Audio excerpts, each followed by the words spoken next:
नमस्कार मोर आउ गोटे भिडियो रे आपण मानक बहुत बहुत स्वागत। तो आशा करुँची आपण माने समस्ते भलरे थिबे। मु भी पूरा पूरी भलरे अछि। ताले एटे देखि पारुथिबे पोस्टर ट्रैकर को मु खोली किना बसचे। तो मते दीदी माने कमेंट करथले जे दीदी शिशु मानकर ई केवाईसी किपरि करा जिवो। तो देखंतो शिशु मानकर ई केवाईसी तांकर मार आधार ही करा जाए। तो किपरि करा जाए आमे से विषय रे जानिबा। तो सेति पई हेले बेनिफिशियरी जोठी लिखा है से पाखरे आपण क्लिक कर बेनिफिशियरी जोठी लिखा है से पाखरे आपण क्लिक कर दियंतु। आ जदि आपण मो चैनल फर्स्ट टाइम आछंती ताले मो चैनल को निहाती सब्सक्राइब कर देबे, बेल आइकन को जाकी देबे, ताले एही परि भाबरे इन्फॉर्मेशन वीडियो सब आपण पाई परिबे। तो चलून ताले हम स्टार्ट कर देबा। एरे देखंतु मु क्लिक कर देली। तो यही परि भाबरे आपण देखि पारथबे हमरो बेनिफिशियरी सब अछंते। तो हमरो 0 रु 6 मासर शिशु रो मु ई केवाईसी करिवि। काहे की करिवि मु से विषय रे भी आपन को जणेबी। देखंतु 0 रु 6 मासर शिशु मानकर ई केवाईसी आपण निहाती करि देबे। काहे की करिवे काहे के ना जेते बेले शिशुटी आपणकर कैटेगरी चेंज करे से 6 रु 3 मास 6 रु 3 वर्ष कैटेगरी को आसे सेतेबेले शिशुर जदि ई केवाईसी आपण करि नथिबे एवं आपण मार फेस कैप्चर कर देइछंती किंतु शिशु को सही मास ही 6 मास पूरी गला ताले जेतडे शिशुटी कैटेगरी चेंज कर दे पुणी आपण को से ई केवाईसी मागी थाए। ई केवाईसी मागी थाए एवं आपण जदि सही समय रे किछि कारणवशत से मार आपण ई केवाईसी करि पारि नथिबे, जदि से माटी गाँ रे अनुपस्थित थांती किंबा तांकर फोन नंबर टी चेंज हो जाई थाए किबा हजि जाई थाए, तेणु करके जेतेबेले शिशुटी आपणकर 0 रु 6 मास मध्य थिबो सही समय रे ही आपण ई केवाईसी कर दियंतु। ताहले आपण को जेतेबेले भी शिशुटी कैटेगरी चेंज करे आपण को किछि प्रॉब्लम हेबो नाही। नहले जेतरे शिशुटी कैटेगरी चेंज करिवो आपण को पुणी थरे ई केवाईसी मागिवो। तो ई केवाईसी किपरि करा जाए आमे से विषय रे जानिबा। तो सेति पई हेले 0 रु 6 मास शिशु जोठी अछंती से पाखरे आपण क्लिक कर दियंतु। तो मु से पाखरे क्लिक कर दउची। जेतरे आमे क्लिक कर देले तो हमर एही परि भाबरे पेज आसी गला। तो आमे गोटे शिशुर आमे करिबा।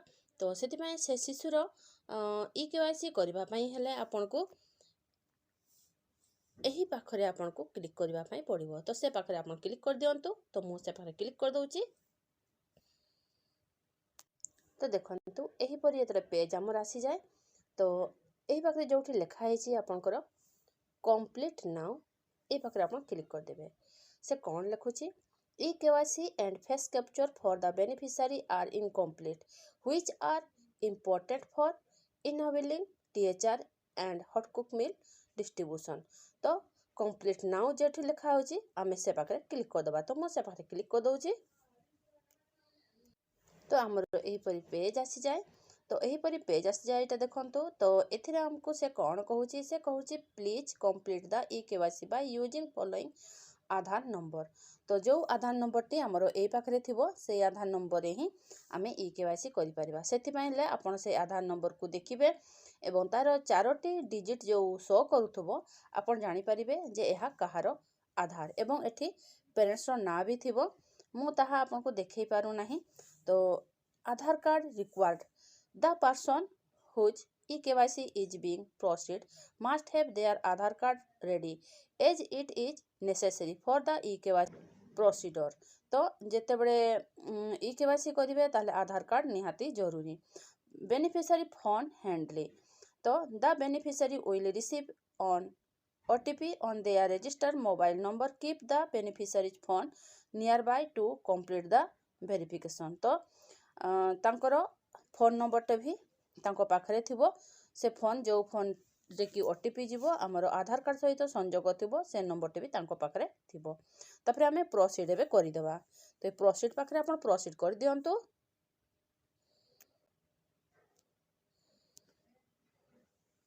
तो एटा देखंतु एही परि हमर पेज आसी जाए। आपण माने जानि छंती। तापरे एही पाखरे हमें आधार नंबर टी देबा, कैप्चा देबा एवं नेक्स्ट कर देबा। ठीक अछि। तो मु सेही परि भाबरे करूची।